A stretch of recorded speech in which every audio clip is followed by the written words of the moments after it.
ئەگەر بێمە سەر ئەو پرسیارە پێدوانیە ئێستا نووسین زۆر بووە و خوێندنەوە کەم بووە، قسەکردن زۆر بووە و گوێگرتن کەم بووە؟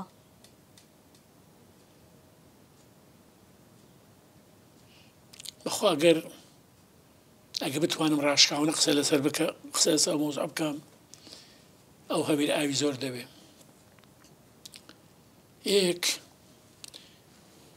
ئەو پێشکەوتنەی کە لە بواری ئیتیساڵات و مۆبایل و فێسبوک و تەلەڤیزیۆن هاتووتەکایە تا ڕادەیەکی زۆر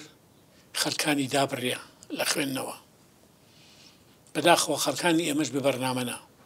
مەسەلەن ئەمە ڕۆژانە ئیشی من پاش ناخواردنی بەیانی لە سعاتدا هەتا سعات 2 دێمە ئێرە تەماشا هیچ شتێک ناکەم ئیلا ئەگەر مەسەجە شتێکم واتبی خەریکی خوندنەوە دەبم، یان ئەگەر کتێبێک پرۆژێکی تازەم هەبی دەست بە نووسین دەکەم، یان ئەگەر میوانێک دۆستێک بێ یان خەڵکانێکی بەڕێزیوەکو بێن پێشوازانی دەکەم. ئەمە کاری منە کە سعات 2 چوومە ماڵەوە نانم خوارد هەتا ئەو وەختە خەڵمی دەکەوی 3:30 خەریکی خوێندنەوە دەبم، ئیسراحەت دەکەم و تەلەفۆنەکەم دەکوژێنمە مۆبایلەکەم هەتا 6 هەر دەسم تۆزێک پیاسەک ینی ڕاضێکی کورد دەکەم لە هەفتەوە تا ساعت 8:30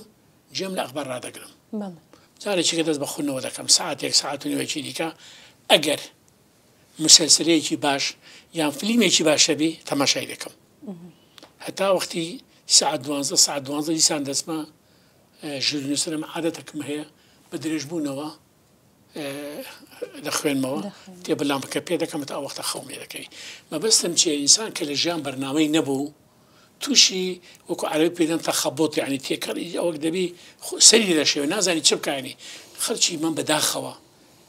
بە تایبەتی گەنجەکانمان بەرنامەیان نییە. یعنی مەسەلەن من دەستمە کتێبخانەکان هەندێک جار تەماشا دەکەم دەڵێم بزانم چەند کەس مەوجودە، خداوەچی لە تەماشا دەکەم 1-2 کەس مەوجودە، ئەوان ژیان لە تەمەنی منن یان تۆزێک لە خواترن. گەنجی ئێستامان ئەمەش دەگەڕێتەوە بۆ دیسان بۆ هۆکاری دیکە و گوتمان ئەو پێشکەوتنی کەیە دومینیان پەروەردەی دایک و باوک.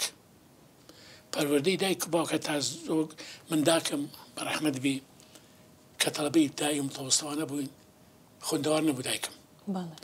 دائمە دەیگۆ کوڕم 2 سنفان بەسارێکی ببڕن، یعنی زوو عەجەلەی بکەن. ئەوەن دائمە دەیگۆتەوە 2 ساڵم بەسارێکی 2 سنفان بەسارێکی ببڕن. ئێستا وەڵڵاهی وابزانم داکەی نازانی کوڕەکەی سنفی چەندە بوری چەندە، یعنی ئەو تەوجیهە نەماوە ئەو پەروەردەیە نەماوە. ئەگەر تەماشاش بکەین ئێستا هەمووی دەڵێ دنیا پێشکەوتووە و ژیان پێشکەوتووە لە هەموو بارێکی دەی پێشکەوتووە پێشکەوتنی ڕۆیچیە سەقەتە لە ناخن نییە. تۆ ئەو ڕۆژە من بەرنامەیەکم دیت یعنی وەکو گەڵتە جاری بوو لە یەک لە تەلەڤیزیۆنەکانی عێراقی بوو لیان دەپرسی ناوی سەر و کۆماری عێراق چێیە، یەک دەرێ سۆدانیە یەک دەرێ نازانم مالیکیە، خداوەچی لە 10 کەسانی کەیتیان نازان ناوی ڕێزی کۆماری عێراق چێیە کە عەبدوڵەتیف ڕەشیدە. ئەمە دلیلی چییە؟ ئەمە نیشانەی ئەوەیە کە دابڕانێک کە کۆمەلگای ئێمە دابڕانێک لە شارستانێتی حەقیقی ڕاستەقینی دابراوە کە قەت تەسەووڕ ناکە بەداخەوە کە ئەمەش دەبتەوە هۆکاری کارەساتێک کە لە ئایندەدا نەوەکانی ئایندە باجەکەی دەدەن. باشە دەتانین بڵێن یعنی زوو هاتیلی سۆشیال میدیا ئەوەندە کاریگەری هەبووە کە خەڵک بەو شێوەیە بیتن؟ تەماشا کە من سەفەری ئەوروپام زۆر کردووە، یعنی زۆر جار بە قیتار لە شارێک بۆ شارێکیکە خداوەچی لە کەس نبینی بەتەنها هەموو کتێبی پێ ڕۆژنامەیەکی پێ شتێکی پێ دەخوێنتەوە. ئێمە چەند کەس دیوتە وەڵڵاهی هەمووی تەماشای مۆبایلەکەی دەکەی ئەمەریش سەقەت دەمیان لێوە بکات لە قەڵاوە تۆ تەماشای ئاسمان کە زیاتر ینی ناڕێن بەداخۆی ئێمە شتەکانمان هەتا ئێستاش لە قوتابخانەکانمان بە ئەو ڕەخنش لە تەربیە بگرین بەڕاستی ینی لە زانکۆکان بگرین هەتا ئێستا وانەیەک نییە دەستێک نییە کە نەوەی ئێستامان لە پولی یەکەمە ئۆتۆجیه بکاتن کەوان لێ بینی ڕیان بینی بخوێننەوە. ئێمە مامۆستامان هەبوو مەسەلەن لە سنفی چواری قۆناغی چواری سەرەتایوانە چێ لە ماڵ دەخوێنتەوە چێ شعرێکی لەبەڕا